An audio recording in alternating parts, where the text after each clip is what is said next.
Hello students, good morning to all of you. This side Komal Dhingra. Hope you all are doing very well. Students, आज मैं आपको एक topic पढ़ाने जा रही हूँ जिसका नाम है केमिकल काइनेटिक्स.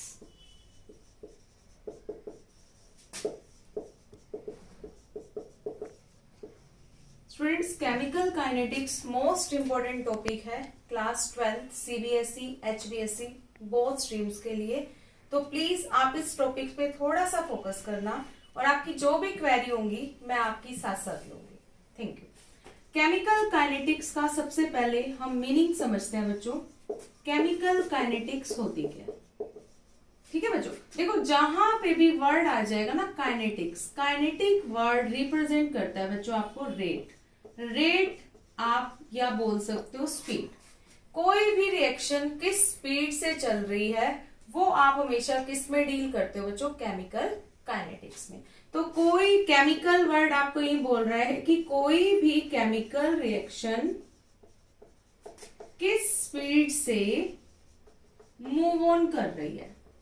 ठीक है, अब हमारा मेन टारगेट इस चैप्टर का क्या रहता है कि हमें क्या डिटरमाइन करनी होती है किसी भी केमिकल रिएक्शन की स्पीड. और स्पीड को डिटरमाइन करने के लिए ना बच्चों हम इस यूनिट को स्टडी कर रहे हैं, that is the unit chemical kinetics.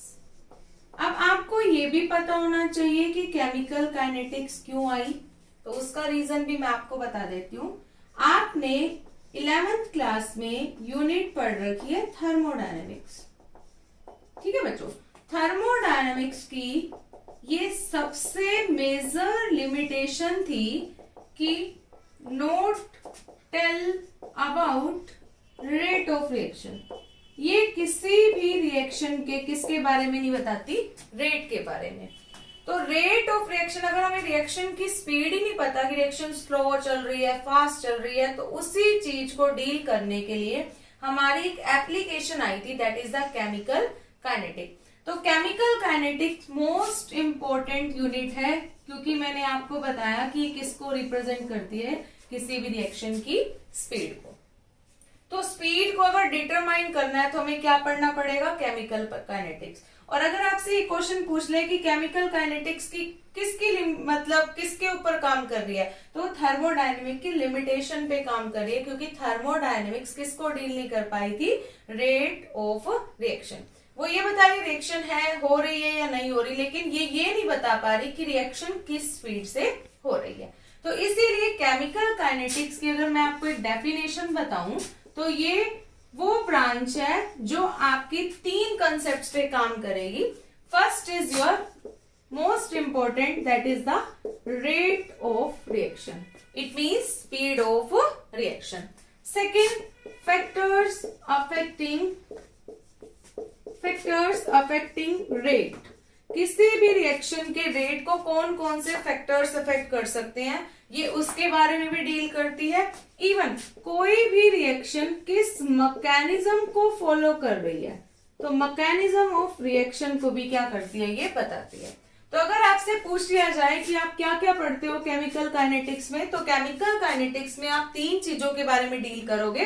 One is your rate of reaction, second is your factor affecting rate, और third is your mechanism of the reaction. तो बच्चों मैं आपको इस चैप्टर में 1 बाय 1 सारे कंसेप्ट क्लियर करूंगी. उसके बाद आपको क्लियर हो जाएगा कि एक्चुअल में केमिकल काइनेटिक्स किसके बारे में बताती है. तो हमारा जो सबसे इंपॉर्टेंट टॉपिक है, मेन टॉपिक है, that is the rate of reaction. लेकिन इनको पढ़ने से पहले हमें कुछ बातें डिस्कस करनी है जिसको मैं आपको 1 बाय 1 बताऊंगी. ठीक है, जिसको अगर आप डील करोगे तभी आपको पता चलेगा कि what do you mean by rate of reaction. तो सबसे पहले बच्चों आपको ये पता होना चाहिए केमिकल काइनेटिक्स में रेट के बेस पे, स्पीड के बेस पे रिएक्शन को 3 में डील किया जाता है. ठीक है, 1 is your very fast reaction. ठीक है, second is your very slow reactions, और third is your medium speed reaction. Students, अभी मैंने आपको क्या बताया कि स्पीड के बेस पर हमारी रिएक्शन होती है 3 टाइप्स की, very fast, slow and medium speed. देखो, जो वेरी फास्ट रिएक्शन नाम से इंडिकेशन मिल जाएगा, जो रिएक्शन या तो फ्यू सेकेंड्स में हो जाए, है ना, मतलब इतनी फास्ट है कि उनको कुछ सेकेंड्स लग रहे हैं, या आप बोल सकते हो जो फ्यू मिनट्स में हो जाए। ठीक है, जो रिएक्शन फ्यू सेकेंड्स में कवर अप हो रही है या फ्यू मिनट्स में हो रही है, ऐसी रिएक्शन को कौन सी रिएक्शन बोलते हैं हम? Very fast reaction. और प्लीज स्टूडेंट्स, इसमें आपको एक एग्जांपल जरूर याद रखना है। एक एग्जांपल लेके चल रहे हैं बच्चों, प्रेसिपिटेशन रिएक्शन का। फास्ट प्रेसिपिटेशन रिएक्शन है आपकी, जब आप AgNO3 को, आपने एक सॉल्यूशन लेना है AgNO3 का एक्वस सॉल्यूशन, और उसको आपको डालना है NaCl के एक्वस सॉल्यूशन में। एक आपको टेस्ट ट्यूब में NaCl का एक्वस सॉल्यूशन लेना है और एक टेस्ट ट्यूब में आपको लेना है सिल्वर नाइट्रेट का एक्वस सॉल्यूशन। जैसे ही आप दोनों को मिक्स करोगे, आपके पास उसी टाइम मिक्स करते ही AgCl के क्या बन जाएंगे? व्हाइट कलर के पीपीटी। ठीक है बच्चों, और साथ में आपका बाहर निकल जाएगा NaNO3, और ये हमेशा याद रखना एक्वस फॉर्म में ही रहता है। तो देखो बच्चों, जैसे ही आपने दोनों चीजों को मिक्स किया, तो आपको अल्टीमेट मिक्स करते ही व्हाइट कलर के पीपीटी बनते दिखाई दिए, जिससे हमें ये इंडिकेशन मिल गई कि ये रिएक्शन बहुत ही फास्ट हुई है। तो वेरी फास्ट में आपको एग्जांपल याद रखना है। स्लो रिएक्शंस आपको पता चल रही होंगी नाम से ही, जिनको कंप्लीट होने में वीक भी लग सकते हैं और मंथ भी लग सकते हैं।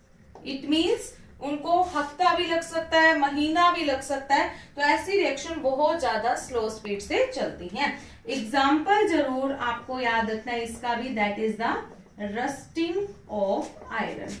जैसे कि आप पता है आपको कि जैसे आयरन पे जब रस्ट होता है, आयरन जब कोरोइड होता है, तो उसको मॉइस्चर उस पर अटैक करता है, इन्वायरमेंटल गैसेस अटैक करती हैं, तो उनको अटैक करने में बहुत टाइम लगता है, वो प्रोसेस बहुत स्लो चलता है। तो इसीलिए, और रस्ट का फॉर्मूला जरूर याद रखना बच्चों, ये क्वेश्चन मोस्ट इंपोर्टेंट आपके कॉम्पिटिटिव पर्पस के लिए भी।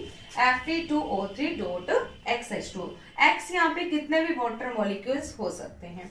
नेक्स्ट आती है बच्चों आपकी medium speed reaction. Medium speed reactions कौन सी होती है? जो ना तो ज्यादा फास्ट कैटेगरी में आएंगी, ना ज्यादा स्लो की कैटेगरी में आएंगी। तो मीडियम स्पीड रिएक्शन का आप एग्जांपल याद रखना बच्चों, आपके पास है इथाइल एसीटेट। इथाइल एसीटेट का फॉर्मूला जरूर याद रखना, CH3COOC2H5। अगर आप इसकी हाइड्रोलिसिस करते हो स्टूडेंट्स एसिडिक कंडीशन में, तो आपको पता होना चाहिए, एक तो आपका बनता है एसिटिक एसिड और एक आपका बनता है एल्कोहल।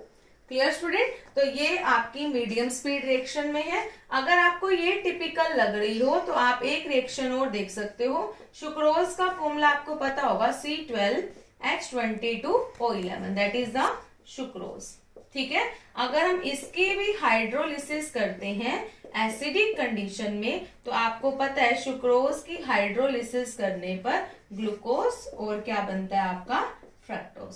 तो दिस इज द ग्लूकोज और दिस इज द फ्रक्टोज। अब आप सोच रहे होंगे कि ग्लूकोज और फ्रक्टोज का फॉर्मूला तो सेम है, लेकिन डिफरेंस क्या स्टूडेंट्स? तो आपको याद रखना है, ग्लूकोज और फ्रक्टोज के अंदर, सॉरी यहाँ पे आपका है फ्रक्टोज, तो इनमें एक ही डिफरेंस है, इसमें आपकी 6 मेंबर्ड रिंग बनती है और इसमें आपकी 5 मेंबर्ड रिंग बनती है।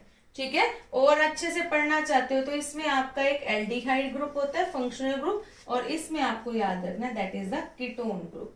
Ketone is the functional. Students, आज मैंने आपको इसका थोड़ा सा बेसिक बता दिया कि आप अगर केमिकल काइनेटिक्स पढ़ रहे हो तो आपको उसमें किस किस टाइप की रिएक्शंस डील करनी है, जिसमें आपने 3 टाइप की रिएक्शंस के बारे में पढ़ा, एक तो बहुत फास्ट, एक स्लो और एक मीडियम स्पीड। तो होपफुली आपको मेरी वीडियो पसंद आई होगी। आगे भी मैं आपके लिए ऐसी शॉर्ट वीडियोस लेके आऊंगी स्टूडेंट्स, और ट्राई करूंगी ज्यादा से ज्यादा वीडियोस बनाने की, ताकि आपकी प्रिपरेशन अच्छी हो सके। तो बच्चों, इस वीडियो को अगर आपको पसंद आई हो तो प्लीज लाइक करना, शेयर करना एंड कमेंट करना। Thank you so much.